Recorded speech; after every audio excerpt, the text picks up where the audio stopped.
Era uma tarde como tantas outras na televisão brasileira, quando o programa mais popular do país decidiu dar um passo que abalou suas próprias fundações. A promessa era uma entrevista exclusiva com os líderes do PCC, uma das organizações criminosas mais temidas do país. Porém, o que se seguiu se tornaria um marco na história da mídia nacional, não pela exclusividade dos entrevistados, mas pela luta desenfreada por audiência que ultrapassaria todos os limites éticos do jornalismo, culminando numa entrevista completamente forjada. O apresentador Gugu, uma figura carismática e conhecida na indústria televisiva, jurou de pés juntos que estava alheio à armação que se desenrolaria naquela noite. Ele que durante anos trouxe entretenimento para os lares brasileiros, agora estava no epicentro de uma polêmica que abalaria sua própria credibilidade. A entrevista teve início e os supostos líderes do PCC se sentaram diante das câmeras. No entanto, algo parecia fora do lugar. Os homens que supostamente comandavam uma das facções criminosas mais perigosas do país pareciam desconfortáveis, quase como se estivessem prestes a fazer uma apresentação escolar. A verdade é que o telespectador não desconfiou de nada, afinal, mesmo caras tão perigosos poderiam ficar intimidados diante das câmeras. Tem família, eles têm netos, têm filho, e é o seguinte, vai ser só bala mesmo na cabeça, aqui não tá de brincadeira não, sério. E não, só isso aí que eu tenho que falar, é da Atena, Godoy.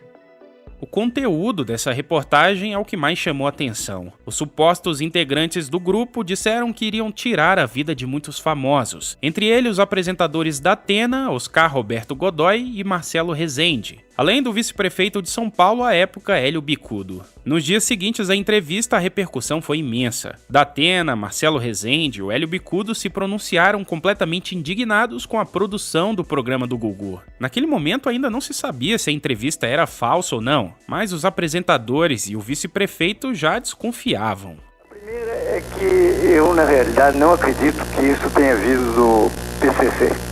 Com relação às ameaças, eu quero dizer que eu tenho alguns precedentes de ameaças que nunca partiram de delinquentes, mas da polícia militar. Então é muito fácil você armar um fato como esse, uma ameaça que teria vindo do PCC, você elimina a pessoa e o PCC é carimbado como autor.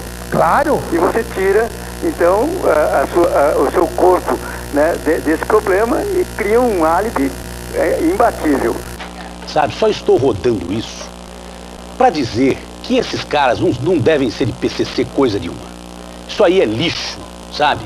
São bandidos e bandidinhos que não devem pertencer ao PCC coisa nenhuma. Agora, ameaçar a família dos outros, como vocês ameaçaram, isso é uma coisa mais covarde e suja que pode existir na face da terra. Isso é uma sujeira. A entrevista exibida no Domingo Legal virou caso de investigação policial. Sob a suspeita de fraude, o Ministério Público de São Paulo abriu um inquérito para a investigação e solicitou cópias das gravações que foram encaminhadas à Procuradoria-Geral de Justiça de São Paulo. Tudo levava a crer que, de fato, era uma entrevista falsa. O Ministério Público acredita numa armação. A reportagem é de Bianca Vasconcelos. A arma tem calibre 38, baixo para os padrões da organização criminosa. Repare que o dedo está cuidadosamente longe do gatilho. E o vocabulário, segundo os promotores, não é típico de delinquente. Por isso, segundo o Ministério Público, as ameaças feitas ao vice-prefeito Hélio Bicudo, ao padre Marcelo Rossi e aos apresentadores Luiz da Atena, Marcelo Rezende e Oscar Godoy não foram feitas por integrantes do PCC. Essas duas pessoas, assim que forem identificadas, responderão a processo crime por formação de quadrilha ou bando e ameaça. Tudo indica que isso seja uma armação. Durante toda a polêmica, o apresentador Gugu Liberato se manteve em silêncio. Entretanto, o Domingo Legal começou a sofrer o que hoje chamaríamos de cancelamento. Naquela semana, a Petrobras cancelou uma enorme campanha publicitária que faria com Gugu, algo em torno de 1,7 milhão de reais. Além disso, o Domingo Legal viu seu faturamento cair de 750 mil reais para 400 mil reais em 2 semanas. O Ministério da Justiça advertiu a emissora e o Tribunal de Justiça ordenou que o programa fosse retirado do ar. Durante 2 finais de semana, o SBT teve que preencher a lacuna deixada pelo programa, com reprises do programa do Ratinho, o Grammy Latino e o Troféu Imprensa. Isso obrigou o SBT a conter os danos. No dia 15 de setembro de 2003, 7 dias após a entrevista, Gugu resolveu falar sobre a situação. Ele apareceu de surpresa no programa da Hebe e pediu um espaço à colega para se desculpar. Ele afirmou que não tinha visto o material antes de ir ao ar. Mesmo assim, levou uma bronca da experiente apresentadora. Posso te dar um conselho como mãe? Não sofra tanto por um negócio de audiência, meu amor. Você tem o seu programa há tantos anos, você é tão querido. Quando um programa dá 2 ou 3 pontos a menos, você tem uma audiência magnífica. Não tem que sofrer para de 2, 3 pontos que o Faustão ganha, você deixa de ganhar. Aí no outro domingo, de repente, o público gosta, acha que o seu programa está melhor, você ganha. Estamos aí, cada um com o seu canal, levando alegria, Nesse momento, o apresentador e a produção admitiram o erro de forma pública. Na semana seguinte, o apresentador prestou depoimento responsabilizando o SBT pela exibição do material. A polêmica se desdobrou em um jogo de acusações. A culpa foi atribuída a um prestador de serviço, que, em busca de um valor atrativo, havia sido incumbido de realizar a entrevista. Foram contratadas 2 pessoas para a simulação, que ficaram lendo cartolinas com o roteiro, sequer eram atores de verdade.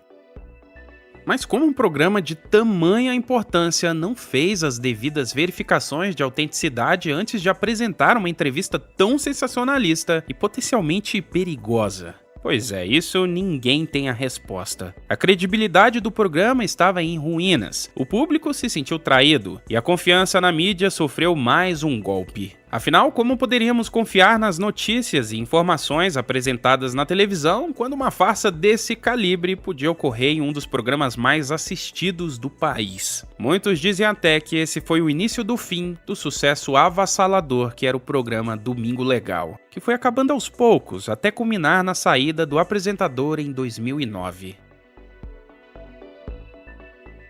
E aí, você lembrava dessa história? Deixa aí nos comentários. Se inscreva para não perder os próximos vídeos, deixe um like para apoiar o canal. Um grande abraço a todos e até mais!